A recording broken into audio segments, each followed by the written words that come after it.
Thanks for staying with us. We're still in the punch. Ramat, so we have the story of the Dangote officials, refiners, tackle marketers over imported PMS. He said the domestic crude oil refiners and officials at the Dangote Petroleum Refinery have kicked against the commencement of the importation of petrol by major oil marketers in Nigeria. You know, we all know that there are some dealers that are bringing in 141 million liters of PMS and have been conveyed to Nigeria by oil vessels following the full deregulation of the downstream oil sector by the federal government. Officials at the Dangote Refinery and Crude Oil Refiners Association of Nigeria tackled the marketers, stressing that aside the fact that the situation will increase the demand for United States dollars, the imported fuels were of low quality. These people are importing dirty fuels that are toxic.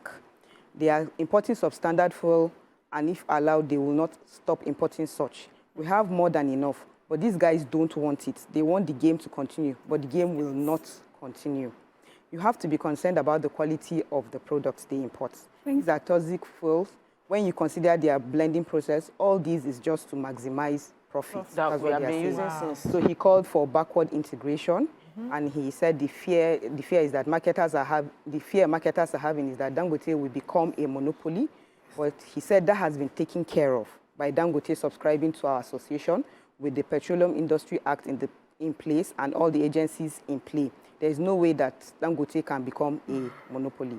He said the focus at this time should be on how to export refined products instead of bringing substandard fuel into the country. Amazing. I have a story here. Gunmen suspected to be kidnappers have abducted the shepherd of Celestial Church of Christ, Nazareth Parish 1, Oluwatosi Alayo, in the Korodu area of Lagos. The incident was said to have happened on Monday evening at the residence of the cleric in Adamo area of the community. Now, sources privy to the incident told Punch on Thursday that the incident occurred barely 24 hours after the church had held their annual adult harvest. A member of the church who talked about it said they had called him to congratulate him on the success of the harvest that happened in the church, and his number wasn't connecting, only for them to hear later on that he has been whisked away to an unknown destination by gunmen. And so they started praying and making inquiries and reporting to the police. Now, another member of the family also spoke and talked about the fact that the abductor had called them earlier to request for 30 million naira. Wow. And they've been having conversations with the abductors. The details are not clear at the time of this report, but that's the police is going to carry out an investigation. They already have the notice that this cleric has been abducted. So I have the story from the Minister of Aviation and Aerospace Development, Festus Keyamo. He was speaking and sort of like read the Riot Act, which I'm very pleased with, giving all the airlines that operate within Nigeria 24 hours to issue refund. This was said in the Lagos Murtala Mohammed Airport while they were launching this new NCAA Consumer Protection Portal, which would ensure that people whose flights were delayed or cancelled can log their complaints immediately, and those who have issues, their refund must be paid within 24 hours. I still have, like since July, money hanging because they cancelled the flight, shifted flights from 4 to 8 to 12 midnight, and I had to just book another airline to get to Lagos, and I have not gotten my refund. So they're saying he has gotten several, that is, he cannot claim that he's not aware of several complaints from many people about the fact that they have money hanging within different airlines, but he's not naming anyone. Punch, however, named two. In this case, they mentioned Dana and Asma Air, and they said Asma Air and Dana were both grounded for different reasons, but they had bookings that they have not been able to pay those that had booked ahead for their tickets, and they keep saying they would come back, but they haven't. So I'm happy to hear this. The aviation industry is very critical to development of the country, and we must do everything we can to protect that industry and protect the customers that are putting their funds there. Yeah, so true. Daily Sun. A major headline: Senate amends Constitution regarding local government provision soon to ensure implementation of Supreme Court judgment. Edo, Jonathan sues for peace, charges INEC security personnel to maintain neutrality. Federal government raises alarm over rising suicide cases, working to decriminalize attempted incidents. Farmers' herders clashes, Jegas committee recommends open grazing and ranching. Relief as NECO releases 2024 SSCE results. Flood, Government puts losses at 1.6 million people affected, 634,000 displaced, 94,741 houses destroyed. Shettima to lead Nigeria's delegation to UNGA. So I have quickly the NECO story. The National Examinations Council, NECO, has released results of the June-July 2024 Senior Secondary School Certificate Examination, SSCE. The registrar, Professor Dani Ibrahim Wushishi, at the press conference in Mina yesterday said that 60.55% of the candidates secured 5 credits and above in English, language, and mathematics.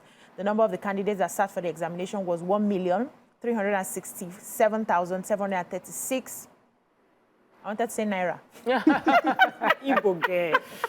And that also included 702 males and 665 females. The number of candidates with 5 credits and above, including mathematics and English, is 828,284, representing the 55%, while the number of candidates with 5 credits and above, irrespective of whether it is English or mathematics, is 1,147,597 candidates, or Naira, if you like, representing 83.90%. So he confirmed that the CX exercise witnessed a great reduction in cases of examination malpractice when compared to last year's exercise. He said the number of candidates involved in various forms of malpractice in 2024 is about 8,437, as against 12,030 in 2023, which shows a reduction of about 30.1%.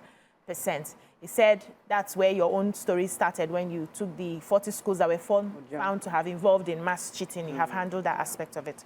So which other stories are we taking in the Senate? Yes, Major, the Senate is amending Constitution to deal with providing autonomy. So the Senate President was speaking, actually it wasn't in Abuja, he was speaking in Akwa Ibom State, and he was talking about the fact that he's appreciating the President for the support and the drive to give local government autonomy, because it will bring development to the people within the country, more development to people within the country. And he said the Senate is now doing something.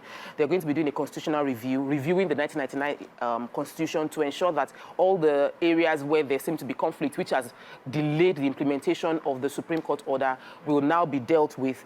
He said that under his leadership, they will tinker with the Constitution to ensure that the judgment is fully implemented without any loophole for manipulation by practitioners, which is some of the things we've discussed already. So I'm looking forward to how they are going to address these people and the time frame with which they are going to deal with it. But it's a good thing that they are actually going to be reviewing the Constitution to support the judgment that has been issued already. So I have the federal government is expressing worries over the rising cases of suicide in Nigeria. It said has hit 12.9%. This is really sad. Very high. So the coordinating Minister of Health and Social Welfare, Professor Mohammed Ali Pate, raised the concern in Abuja. So this year they were marking World Suicide Prevention Day. The theme is changing the narrative on suicide. He talked about the available data we have in Nigeria, 12.9 per 100,000, and says that number is high. And, you know, that may not even be the complete picture. Yeah. They says that it's prevalent between age 15 to 29. Whoa. You know, a lot of things were said. I know that we're short on time, so I think it's something that we should all, you know, get to read. Be kind to one another. The numbers are, you know, Scary. quite scary. But I just like what Dr. Chukwuma Anyaike, Director of Public Health, Federal Ministry of Health and Social Welfare, said. He said this suicide figures is not just a number. It represents lives lost, dreams unfulfilled, and potentials unrealized. Every life is precious, and every loss to suicide is a tragic reminder of our collective duty to do more, to reach out, and to change the narrative around the preventable tragedy. So this calling all of us to, you know, do something. And then on government's side as well, they're looking at the law that criminalizes suicidal attempts. So as we know, if you do if you have a failed suicide, you're 1 year imprisonment. So they're going to look at that, put a more empathetic face. I think, you know, we should be doing much more concerning, you know, what do you call it, therapy, you know. So there's a lot. There's somebody that is going through a whole lot. Yes, so people are going through a whole lot. But he also said alcohol and drug use is also a factor. Okay, let's move on now to Vanguard. This is likely to be our last paper. Ex-British envoy cautions against October protests, alleges foreign influence. Hiked petrol price has rendered 70,000 minimum wage useless. This is according to the NLC. The federal government wants Nigerians to relocate as Cameroon releases water from Lago Dam. Who took that story? No, I took the story of the Labour Congress. Okay.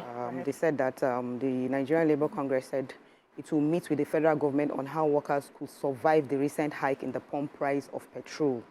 According to the Labour movement, the current price of petrol has eroded the gains of the yet to be implemented 7,000 naira new national minimum wage. That was what the president of the NLC, Joe Ajero, said at the ceremony of a two-day workshop.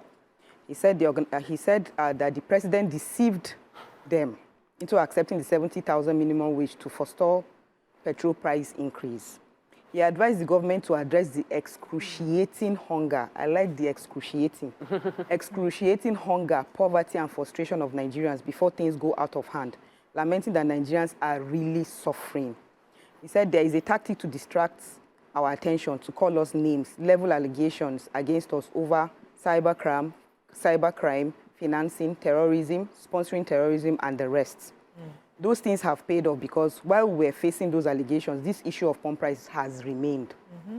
He said, I am repeating it, that we were betrayed. Some of you here were at the meeting when Mr. President said, Ajero, you are the problem.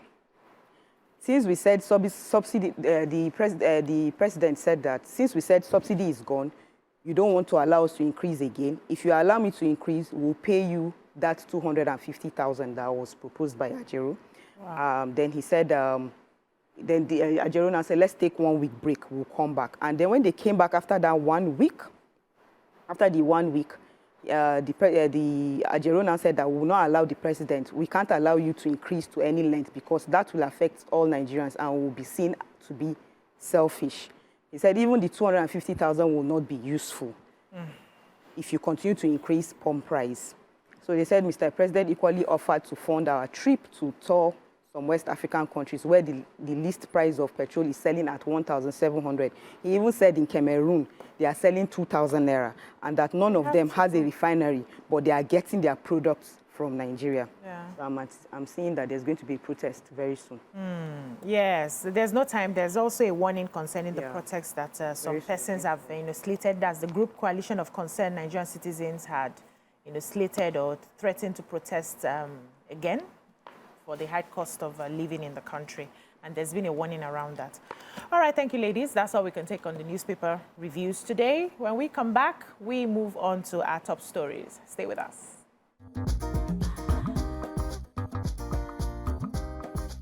Stay tuned.